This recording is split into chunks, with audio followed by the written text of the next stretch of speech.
Hello friends, हम लोग 10th class की ज्योग्राफी SCERT बुक से पढ़ रहे थे। फर्स्ट चैप्टर हम लोग कंप्लीट कर दिए थे जो कि संसाधन था। आज दूसरा चैप्टर अभी हम लोग पढ़ने वाले हैं, कृषि, जिसका हम लोग 3 पार्ट कंप्लीट कर चुके हैं। आज हम लोग उसके आगे पढ़ने वाले हैं। तो ये गेहूँ, चावल, दलहन ये सब पढ़ चुके थे। आज हम लोगों को पढ़ना था तिलहन। ठीक है, तिलहन जो हम लोग थोड़ा सा पढ़ चुके थे कि यह तिलहन में विश्व जो है हमारा भारत विश्व में पहला मतलब बड़ा उत्पादक देश है, सबसे बड़ा उत्पादक देश है। और 12% भूमि, भारत की 12% कृषिगत भूमि पर तिलहन का उपज किया जाता है। उसके बाद आते हैं मूंगफली पे। ठीक है, मूंगफली एक खरीफ फसल है। खरीफ फसल यानी गर्मी के दिन में होता है। भारत विश्व में मूंगफली का दूसरा बड़ा उत्पादक देश है। यह देश के कुल कृषिगत भूमि का 3.6% पर पैदा किया जाता है। भारत में कुल तिलहनों का आधा उत्पादन मूंगफली से ही प्राप्त होता है।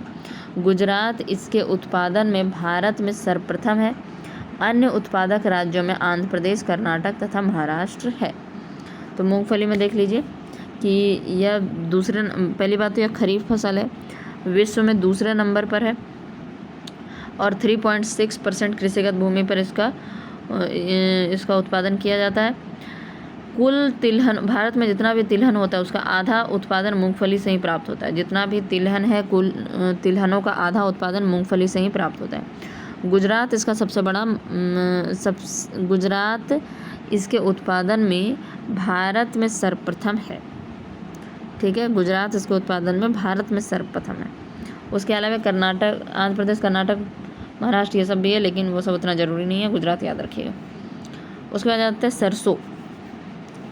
इसके अंतर्गत राई, सरसों, तोरिया, तारामीरा आदि कई तिलहन शामिल है।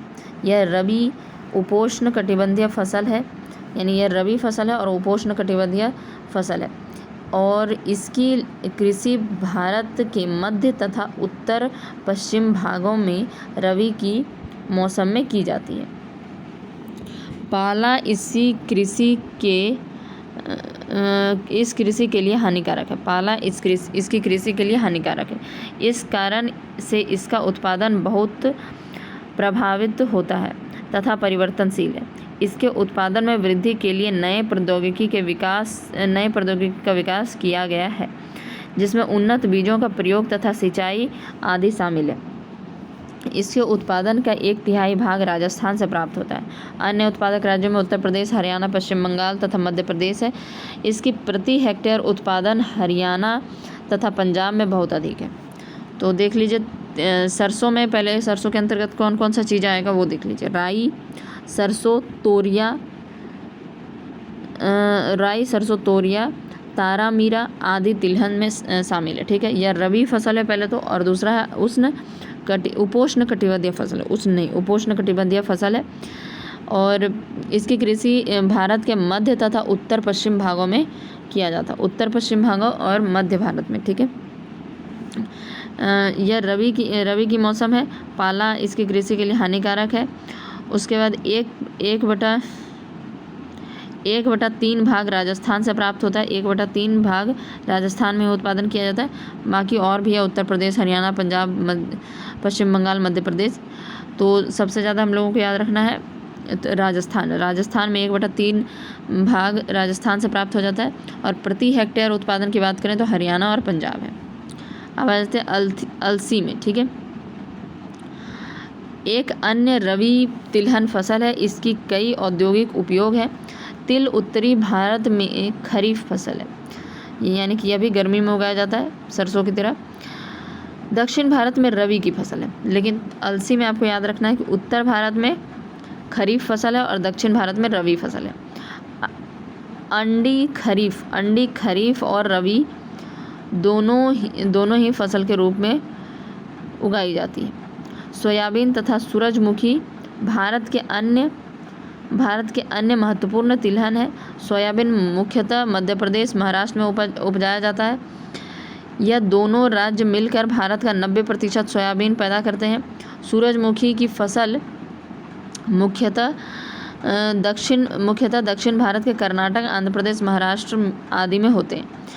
उत्तरी भारत में यह उतनी महत्वपूर्ण फसल नहीं है, किंतु सिंचित क्षेत्रों में इसकी उपज अधिक होती है। तो अलसी में देख लिए कि सबसे पहले तो यह एक रबी फसल है, रबी तिलहन फसल है। इसका औद्योगिक उपयोग है। तिल जो है, यहाँ मतलब अलसी या तिल की बात कर रहा है, ठीक है। तिल उत्तरी भारत की खरीफ फसल है। उत्तर भारत में खरीफ में उगाया जाता है और दक्षिण भारत में रबी की फसल है। उत्तर भारत में गर्मी में, रबी के, और दक्षिण भारत में जाड़े में। अंडी खरीफ और रबी दोनों ही फसल के रूप में उगाई जाती है, ठीक है। अंडी भी खरीफ और रबी दोनों। सोयाबीन तथा सूरजमुखी की बात करें तो सोयाबीन का मुख्यतः महाराष्ट्र और मध्य प्रदेश में उपजाया जाता है। यह दोनों राज्य मिलकर 90% सोयाबीन पैदा कर लेते हैं। सूरजमुखी की फसल दक्षिण भारत के कर्नाटक, आंध्र प्रदेश, महाराष्ट्र आदि में होता है। उत्तर भारत में यह इतना महत्वपूर्ण फसल नहीं है, किंतु सिंचित क्षेत्रों में इसकी उपज अधिक होती है। तो अलसी के बारे में हम लोग देख लिए, या तिल जो भी। चाय, यह सदाबहार झाड़ी होती है जिसकी पत्तियों को सुखाकर चाय बनाया जाता है। इसमें थीन नामक एक पदार्थ होता है जिसके कारण इसे पीने से हल्की ताजगी महसूस होती है। यह भारत की एक महत्वपूर्ण पेय फसल है। इस फसल के उत्पादन में भारत विश्व में दूसरा है तथा खपत में यह विश्व का सबसे बड़ा देश है। तो उत्पादन की दृष्टि में विश्व में दूसरा स्थान है, खपत की दृष्टि से अगर हम कहें तो विश्व में पहला स्थान है। यह रोपण कृषि के अंतर्गत आता है। सर्वप्रथम अंग्रेजों द्वारा इसकी कृषि को ब्रह्मपुत्र घाटी में 1940 में आरंभ किया गया था। यह प्रदेश आज भी देश का मुख्य उत्पादक क्षेत्र है। चाय उष्ण तथा उपोष्ण कटिबंधीय पौधा है जिसके लिए 25 से 30 लिखना चाहता होगा 25 से 30% तापमान की आवश्यकता होती है। 200 से 250 सेंटीमीटर वार्षिक वर्षा की आवश्यकता है। इसके लिए ढलवां जमीन भी आवश्यक है ताकि पानी का जमाव जड़ों के पास नहीं हो सके। पत्तियों के निरंतर विकास के लिए आर्द्रता समान रूप से सालों भर वितरित रहना चाहिए। सुबह का कुहासा और प्रतिदिन की बौछार पत्तियों की उपज में अत्यंत सहायक है। इसकी मिट्टी सुप्रवाहित एवं उर्वरक होनी चाहिए। मिट्टी में फास्फोरस, पोटास, लोहा, ह्यूमस पर्याप्त मात्रा में होने चाहिए। तो देखते हैं, चाय जो है सदाबहार झाड़ीपन है, पत्तियों को सुखाकर चाय बनाया जाए। इसमें थीन नामक एक पदार्थ होता है जिसके कारण पीने में हल्की ताजगी महसूस होती है। और यह भारत जो है इसका दूसरा उत्पादक और पहला उपभोक्ता, खपत में यह विश्व में पहला स्थान रखता है जबकि उत्पादन में दूसरा स्थान है, ठीक है। यह रोपण कृषि के अंतर्गत आता है। यह रोपण कृषि हम लोग देखे थे जिसमें चाय, कॉफ़ी, गन्ना इस तरह का चीज़ आता था।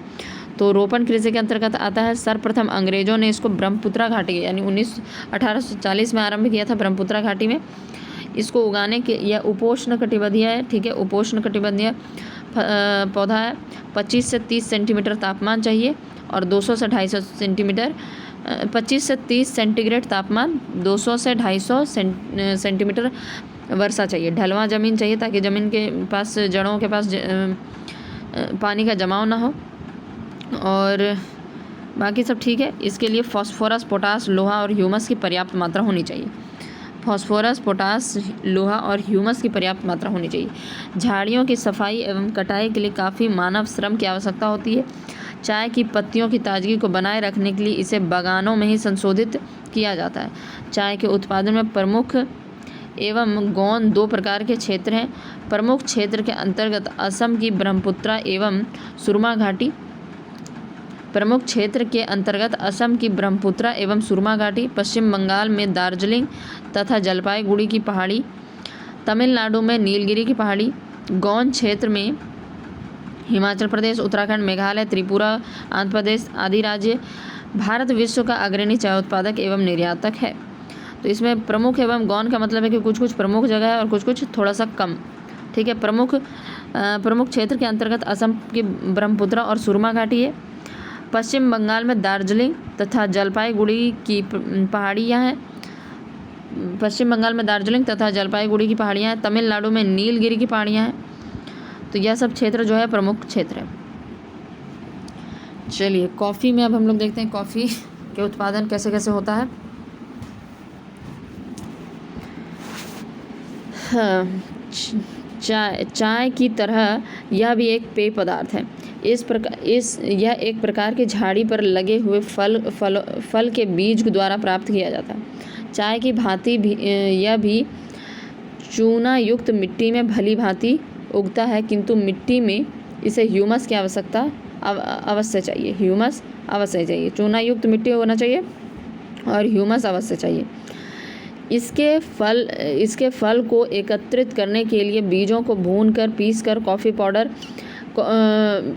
पाउडर बनाने में काफ़ी मानव श्रम की आवश्यकता होती है। भारत में लगभग सभी कॉफ़ी दक्षिण भारत में उगाए जाते हैं। कर्नाटक भारत का सबसे बड़ा उत्पादक राज्य है। यह भारत का 70% कॉफ़ी का उत्पादन किया जाता है। तमिलनाडु में नीलगिरी की पहाड़ियों पर भी कॉफ़ी की खेती की जाती है। पूर्वोत्तर भारत में त्रिपुरा प्रमुख उत्पादक है। ठीक है, तो सबसे बड़ा उत्पादक है कर्नाटक जो कि 70% कॉफ़ी का उत्पादन करता है। उसके बाद तमिलनाडु की नीलगिरी पहाड़ियाँ और पूर्वोत्तर भारत में त्रिपुरा। ठीक है, अब यहाँ पर बॉक्स में देखते हैं क्या लिखा हुआ है। कॉफ़ी की 3 प्रमुख किस्में हैं, अरेबिका, लिबेरिका, रोबस्ता। भारत में उत्तम किस्म की अरेबिका कॉफ़ी उपजाई जाती है जिसकी पूरे विश्व में मांग है।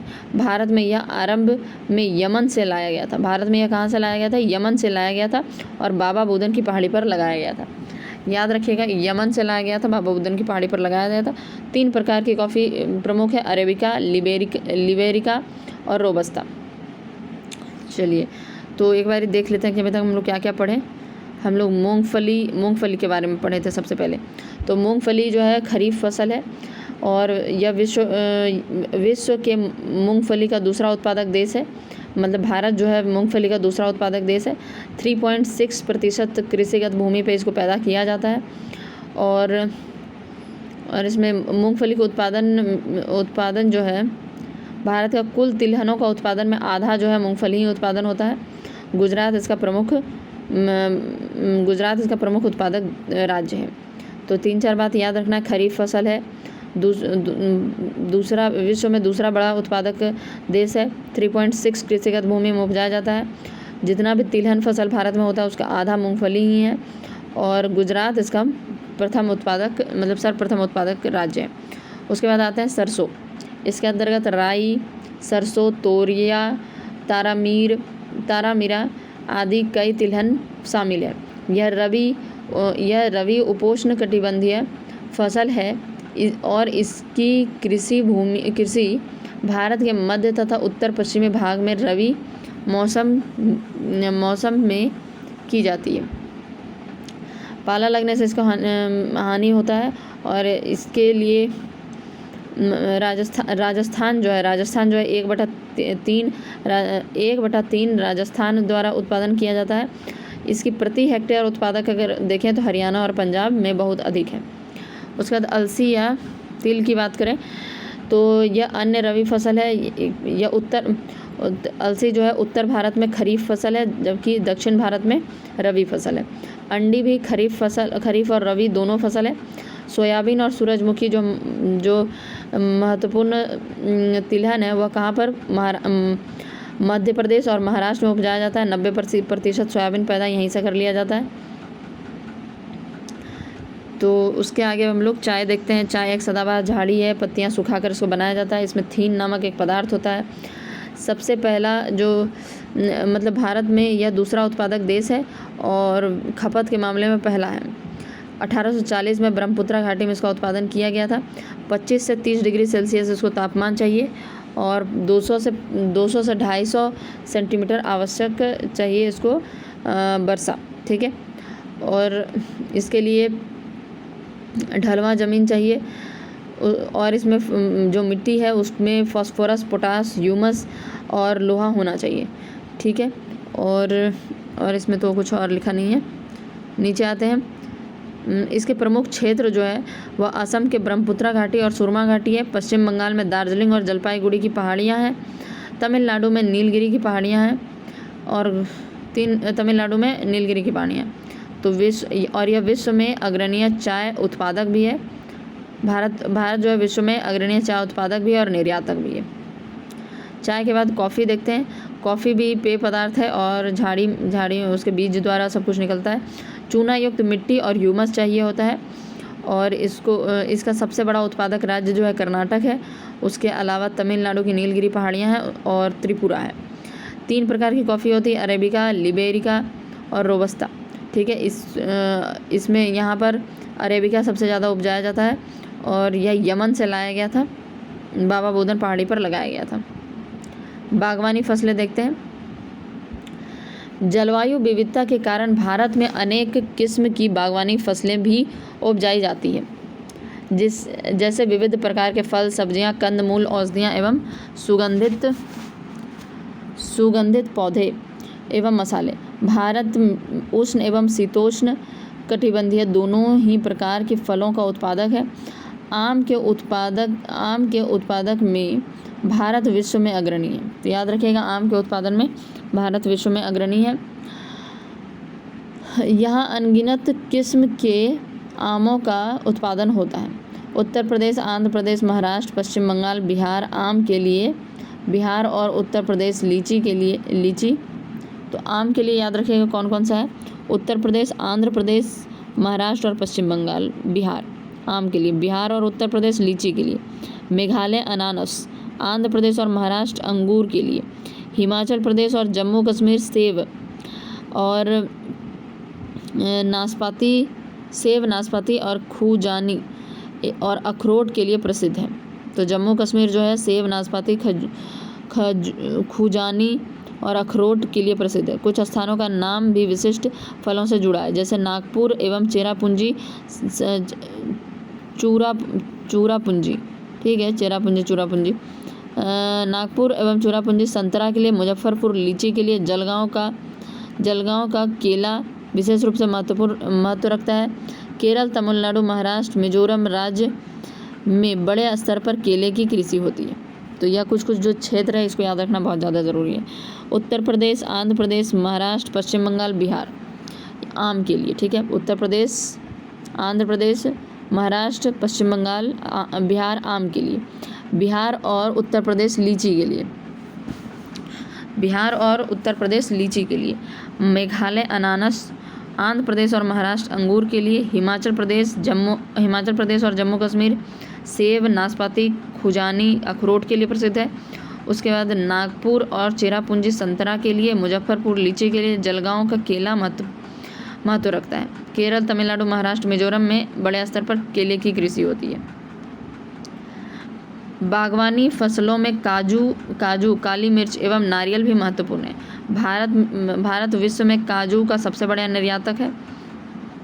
इसकी कृषि मुख्यतः केरल एवं आंध्र प्रदेश में होती है।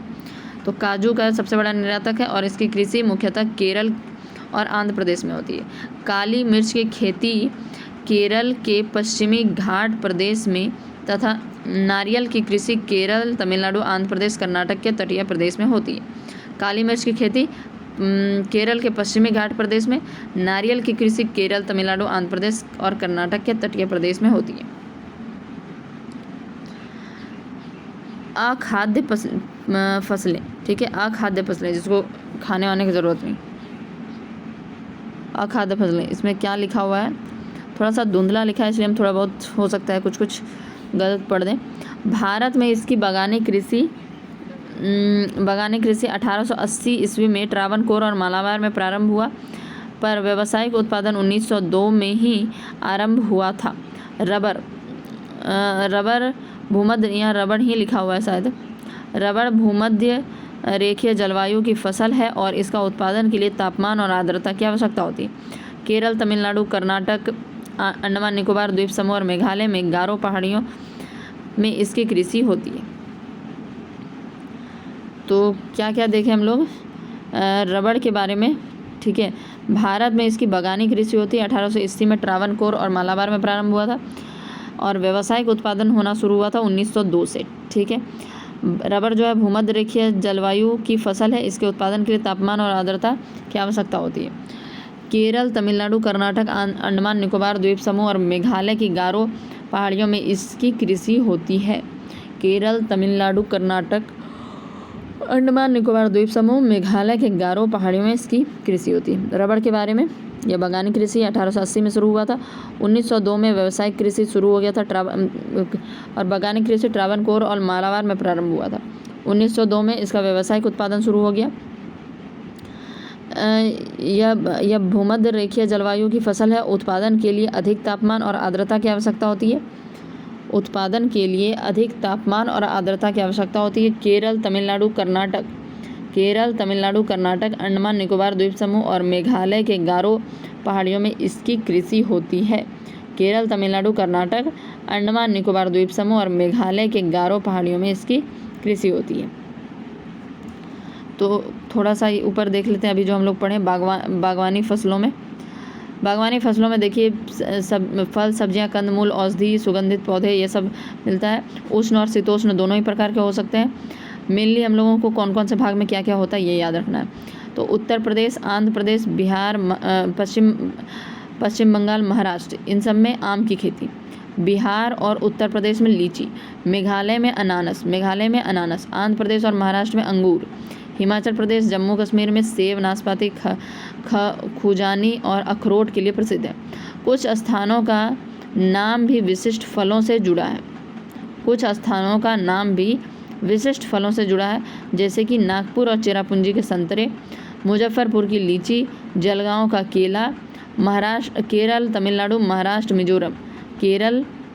महाराष्ट्र और मिजोरम केले के लिए प्रसिद्ध है। उसके बाद काजू, काली मिर्च, नारियल भी महत्वपूर्ण है। विश्व में काजू का सबसे बड़ा निर्यातक भारत है। यह आंध्र प्रदेश और केरल में इसका सबसे ज़्यादा उत्पादन होता है। काली मिर्च की खेती जो है केरल के पश्चिमी घाट तथा नारियल की खेती केरल में मुख्यतः होती है। केरल, तमिलनाडु, आंध्र प्रदेश और कर्नाटक के तटीय प्रदेशों में होता है। नारियल की खेती केरल, तमिलनाडु, आंध्र प्रदेश और कर्नाटक के तटीय प्रदेशों में होता है। उसके बाद रबड़ के बारे में बात करें तो इसकी बागानी कृषि 1880 में ट्रावनकोर और मालाबार में प्रारंभ हुआ था। व्यावसायिक रूप से 1902 में शुरू हुआ। अधिक तापमान और आर्द्रता की आवश्यकता होती है। केरल, तमिलनाडु, यह एक पहली बात तो भूमध्य जलवायु फसल है। उत्पादन के लिए अधिक तापमान और आर्द्रता की आवश्यकता होती है। केरल, तमिलनाडु, कर्नाटक, अंडमान निकोबार द्वीप समूह और मेघालय के गारो पहाड़ियों में इसकी कृषि होती है। केरल, तमिलनाडु, कर्नाटक, अंडमान निकोबार द्वीप समूह और मेघालय के गारो पहाड़ियों में इसकी कृषि होती है। आते हैं अब रेशेदार फसल में। कपास, जूट, सन और प्राकृतिक रेशम भारत के 4 प्रमुख रेशेदार फसलें हैं। इसमें से प्राकृतिक रेशम के कीड़े के कोकून से प्राप्त होता है। प्राकृतिक रेशम जो है रेशम के कीड़े कोकून से प्राप्त होता है। रेशम का कीड़ा शहतूत के पत्तों को खाकर बड़ा होता है। रेशम का कीड़ा शहतूत के पत्ते को खाकर बड़ा होता है, किंतु प्रथम 3 रेशेदार फसलें मिट्टी में उगाई जाती है। तो रेशेदार फसलों में कपास, जूट, सन और प्राकृतिक रेशम भारत के 4 प्रमुख रेशेदार फसलें हैं। इसमें से प्राकृतिक रेशम के कीड़े कोकून से प्राप्त होते हैं और रेशम का कीड़ा शहतूत के पत्तों को खाकर बड़ा होता है, किंतु प्रथम 3 रेशेदार फसलें मिट्टी में उगाई जाती हैं। यानी कपास, जूट और सन जो है यह मिट्टी में उगाया जाता है। बाकी कोकून रेशम का कीड़ा जो है शहतूत के पेड़ के पत्ते खाकर बड़ा होता है। तो अब हम लोग आगे जाके कपास, जूट और बाकी फसलों के बारे में पढ़ेंगे। तो अभी है काफ़ी मतलब अभी कुछ पढ़ना है और भी। तो आगे हम लोग पढ़ने से पहले जो पढ़े हैं आज उसी को रिवाइज कर लेते हैं, ठीक है। तो आज हम लोग कहाँ से पढ़ रहे थे? हम लोग तिलहन फसलों से पढ़ रहे थे।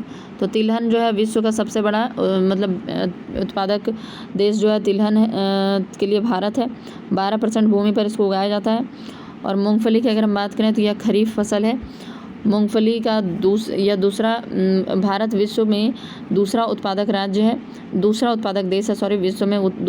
देश है।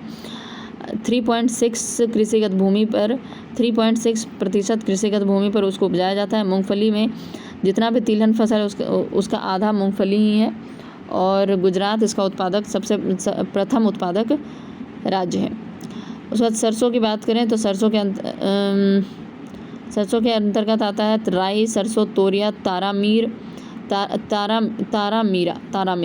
देखिए कहीं कहीं पर जो हाईलाइटेड पॉइंट जो लिखा हुआ है ब्लू या रेड और ग्रीन कलर में, वो थोड़ा बहुत धुंधला है, ठीक है, तो वह कभी कभी नहीं भी दिखाई देता है, इसलिए अगर कुछ गलत पढ़ दें तो माफ़ कीजिएगा। तो सरसों के अंतर्गत आता है राई, सरसों, तोरिया, तारामीरा आदि कई तिलहन फसलें हैं। यह रबी और उपोष्ण कटिबंधीय फसलें हैं और इसकी कृषि भारत में मध्य और उत्तर पश्चिमी भागों में रबी के मौसम में की जाती है, ठीक है। तो याद रखिएगा कि यह रबी उपोष्ण कटिबंधीय फसल है, मध्य और उत्तर पश्चिमी भाग में किया जाता है। भारत में, मध्य भारत में और उत्तर पश्चिमी भागों में इसका उत्पादन किया जाता है। पाला पड़ने से इसका बहुत हानि हो जाता है। उसके बाद राजस्थान में इसका सबसे बड़ा उत्पादक राज्य है सरसों का, क्योंकि 1/3 भाग राजस्थान से ही पैदा होता है। और प्रति हेक्टेयर उत्पादन की बात करें तो पंजाब और हरियाणा है। उसके बाद अलसी की बात करते हैं, अलसी, तिल, इन सब के। तो यह रबी फसल है, एक अन्य रबी तिलहनी फसल है। तो यह उत्तर भारत में तिल जो है उत्तर भारत का खरीफ फसल है, लेकिन दक्षिण भारत में रबी का फसल है। तो तिल क्या है, उत्तर भारत में खरीफ फसल और दक्षिण भारत में रबी की फसल। अंडी खरीफ और रबी दोनों ही फसल है। सोयाबीन और सूरजमुखी का सबसे ज़्यादा उत्पादन कहाँ पर होता है, महाराष्ट्र और मध्य प्रदेश में, ठीक है। चाय की अगर हम बात करें तो सदाबहार झाड़ियाँ हैं, पत्तियों को सुखाकर चाय बनाया जाता है। इसमें थीन नामक जो चीज़ होता है उसी से ताजगी महसूस होता है और यह एक तरह का रोपण कृषि है। उत्पादन की दृष्टि से देखें तो दूसरे नंबर पे है, लेकिन खपत की दृष्टि से विश्व में पहला स्थान हम ही लोगों का है। और 1840 में ब्रह्मपुत्रा घाटी में इसका उत्पादन शुरू हुआ था। 25 से 30 डिग्री सेल्सियस तापमान की आवश्यकता होती है। 200 से 250 सेंटीमीटर वार्षिक वर्षा की ज़रूरत है। इसके लिए ढलुआ ज़मीन की आवश्यकता होती है और इसमें क्या है कि फास्फोरस, पोटास, लोहा तथा ह्यूमस की आवश्यकता होती है। फास्फोरस, पोटास, लोहा तथा ह्यूमस पर्याप्त मात्रा में होनी चाहिए। उसके बाद अगर हम देखें तो यह इसके कुछ प्रमुख क्षेत्र हैं जहाँ पर इसको उगाया जाता है। ब्रह्मपुत्रा एवं असम के ब्रह्मपुत्रा घाटी एवं सुरमा घाटी, पश्चिम बंगाल का दार्जिलिंग, जलपाईगुड़ी की पहाड़ियाँ, तमिलनाडु में नीलगिरी की पहाड़ियाँ, ठीक है। विश्व में अग्रणी चाय उत्पादक एवं निर्यातक देश भारत है। कॉफ़ी की अगर हम बात करें तो कॉफ़ी भी एक तरह का पेय पदार्थ है। इसके लिए चूना युक्त मिट्टी और ह्यूमस की ज़रूरत होती है और यहाँ 70% कॉफ़ी उत्पादन जो है कर्नाटक में होता है। उसके बाद तमिलनाडु की नीलगिरी पहाड़ियाँ, पूर्वोत्तर भारत में त्रिपुरा। तीन प्रकार की कॉफ़ी होती है, अरेबिका, लिबेरिका और रोबस्ता। हमारे यहाँ पर अरेबिका किस्म का कॉफ़ी उपजाया जाता है। इसको यमन से लाया गया था और बाबा बुदन पहाड़ी पर लगाया गया था। बागवानी फसलों की बात करें तो यह उष्ण और शीतोष्ण दोनों ही प्रकार का होता है। उत्तर प्रदेश, आंध्र प्रदेश, महाराष्ट्र, पश्चिम बंगाल और बिहार में आम की खेती और बिहार और उत्तर प्रदेश में लीची, मेघालय में अनानास, आंध्र प्रदेश और महाराष्ट्र में अंगूर, जम्मू कश्मीर और हिमाचल प्रदेश और जम्मू कश्मीर में सेब, नाशपाती, खुजानी और अखरोट के लिए प्रसिद्ध है। नागपुर और चेरापूंजी का संतरा, मुजफ्फरपुर लीची, जलगांव का केला, केरल, तमिलनाडु, महाराष्ट्र, मिजोरम, इन सब में बड़े स्तर पर केले की कृषि होती है। बागवानी फसलों की बात करें तो काजू, काली मिर्च और नारियल भी है। काजू सबसे बड़ा निर्यातक भारत है और यह केरल और आंध्र प्रदेश में होता है। काली मिर्च की बात करें तो केरल के पश्चिमी घाट में होता है। नारियल की बात करें तो केरल, तमिलनाडु, आंध्र प्रदेश, कर्नाटक के तटीय प्रदेश में होता है। उसके बाद रबड़ की बात करें, यह 1880 में ट्रावनकोर और मालाबार में प्रारंभ हुआ था। व्यावसायिक रूप से 1902 में इसका आरंभ हुआ। और क्या है कि केरल, तमिलनाडु, इसके लिए तापमान और आर्द्रता दोनों बहुत ज़्यादा आवश्यक है, ठीक है। ये सब और आगे कुछ उतना खास नहीं है। रेशेदार फसल में कपास, जूट, सन और प्राकृतिक रेशम है। 4 प्रमुख रेशा है, ठीक है। रेशम जो होता है, रेशम के कीड़े कोकून से प्राप्त होता है, जो कि शहतूत के पत्तों को खाकर बड़ा होता है। लेकिन बाकी सब जो कपास, जूट, सन है, यह मिट्टी में उपजाया जाता है। आगे कपास वपास के बारे में हम लोग नेक्स्ट पार्ट में देखेंगे। Thank you.